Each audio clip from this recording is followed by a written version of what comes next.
بسم اللہ الرحمن الرحیم صلی اللہ علی حبیبہ محمد و آلہ وصحبہ وسلم۔ السلام علیکم۔ میں درود پاک کا ایک بہت ہی خوبصورت واقعہ آپ کے ساتھ شیئر کر رہی ہوں۔ ایک خاتون تھے اور ان کی شادی ہوئی تھی، سب کچھ نارمل جا رہا تھا، الحمدللہ اس کی زندگی بہت اچھی جا رہی تھی، لیکن اچانک سے اس کی زندگی کے حالات ایسے بدلے کہ اس کو ڈیورس ہو گئی اور وہ اپنی امی کے گھر آ گئی۔ تو اس کے بعد یہ ہوا کہ جب وہ اپنی امی کے گھر آئی تو اس نے سوچا تھا کہ میں جاب کر لوں، ایجوکیٹڈ تھی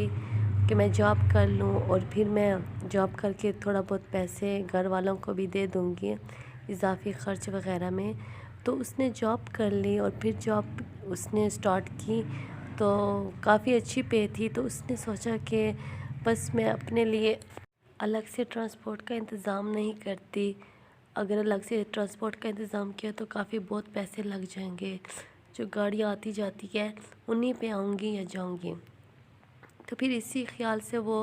اپنی جاب کو اٹینڈ کیا اور روزانہ جانے لگی۔ طرح اس کی زندگی کے دن گزرنے لگے اور وہ اپنی جاب پہ اسی طریقے سے جاتی تھی، لیکن ایک دن بہت زیادہ رش ہو گیا اور وہ کہتی ہیں کہ میرے گھر سے جو میرا آفس تھا تقریباً 1.5 گھنٹے کا سفر تھا، اگر آرام سے بھی گاڑیاں جاتی تو 1.5 گھنٹے میں ہی میں اپنے آفس ضرور پہنچتی اور پھر آفس سے گھر میں بھی مجھے 1.5 گھنٹہ ہی لگتا۔ تو اس کے بعد ایک ایسا دن آیا کہ سب کچھ ٹھیک جا رہا تھا، لیکن جب ایک دن رش ہوئی تو راستہ بند تھا، تو راستے میں ایسا ہوا کہ سب گاڑیاں رک گئی، تو میں کافی پریشان تھی کہ اتنی لیٹ ہو رہی ہے اور اس کی اپنی کنوینس بھی نہیں تھی، وہ تو آتے جاتے گاڑیوں پہ چلی جاتی تھی۔ پھر اس کے بعد ایسا ہوا کہ وہ ایک دن جب جا رہی تھی اور راستہ بند تھا تو اس نے سوچا کہ میں جب اپنے گھر جاؤں گی تو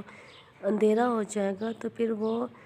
خود ہی پیدل چلنے لگی۔ وہ کہتی ہے کہ میں نے اپنی زندگی میں درود شریف پڑھتی تھی، درود شریف کو کثرت کے ساتھ پڑھتی تھی اور میں اپنی زندگی میں درود پاک کو شامل کیا تھا،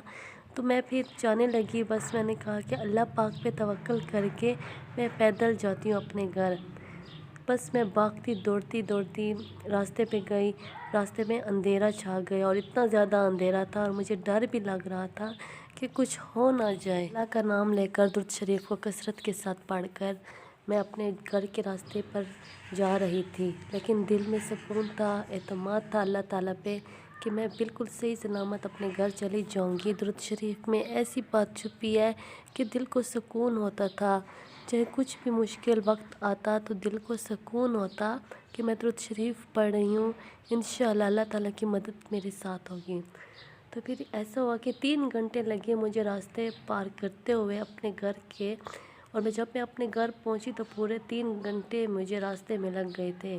میرے پاؤں دکھ رہے تھے، میرے پاؤں کے پہ چھالے ہو گئے تھے اور میں بہت رو رہی تھی۔ گھر والوں نے پوچھا رونے کی وجہ، تو میں نے ان کو بتایا کہ آج میرے ساتھ یہ سب معاملہ ہوا ہے، راستے میں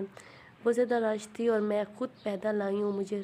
ڈر بھی لگ رہا تھا، اتنا خوفناک راستہ تھا۔ تو گھر والوں نے کہا کہ آپ کسی سے مدد مانگ لیتی، اور پھر میں نے سوچا کہ مجھے کسی سے مدد نہیں چاہیے، میں درود شریف کو کثرت کے ساتھ اپنی زندگی میں پڑھ رہی تھی اور بہت زیادہ پڑھ رہی تھی، تو اس وجہ سے میرا دل کو سکون تھا۔ پھر ایک دن میں نے سوچا کہ میں کیا کروں، کیونکہ اگر اسپیشل گاڑی وغیرہ رکھتے ہیں تو اس کا بہت زیادہ کرایہ دینا پڑتا ہے، اتنی تنخواہ سے بچتا بھی نہیں تھا۔ تو پھر میں نے ایسا کیا کہ میں نے بائک کا سوچا کہ مجھے بائک چلانا آ جائے، گاڑی وغیرہ کے لیے میرے پاس اتنے پیسے نہیں تھے کہ میں گاڑی لے سکوں، تو میں نے بائک لے لی۔ بائک ہمارے گھر میں ٹھہری ہوئی تھی، تو میں نے بائک کو ہی چلانا سٹارٹ کیا اور میں بائک پہ اپنے آفس جانے لگی۔ الحمدللہ مجھے بائک چلانا 1 ہفتے میں ہی آ گیا تھا، میں نے سیکھ لیا تھا، پھر میں بائک پہ ہی جاتی رہتی تھی، اور یہ اللہ پاک کا میرے اوپر بہت کرم ہے، بہت بڑا احسان ہے کہ مجھے کانفیڈنس دیا اس درود پاک ہی کی وجہ سے۔ پاک کا بہت احسان ہے کہ میں جب بائک پر جاتی ہوں، ڈرائیو کرتی ہوں بائک پہ، تو الحمدللہ کوئی میرا مذاق نہیں اڑاتا، یہاں تک کہ مجھے اپریشیٹ کرتے ہیں لوگ، میل مجھے اپریشیٹ کرتے ہیں اور خواتین بھی۔ یہ سب درود پاک ہی کی وجہ سے ہے۔ میرے اللہ پاک کا بہت بہت احسان ہے، درود شریف پڑھنے کی وجہ سے میری زندگی میں بہت چینجز آئی ہیں، بہت سکون ہوا ہے، میری ساری مشکلات ختم ہو گئی ہیں اور میری زندگی خوشیوں سے بھر گئی ہے ماشاء اللہ۔ صلی اللہ علی حبیبہ محمد و آلہ و صحبہ وسلم۔ السلام علیکم۔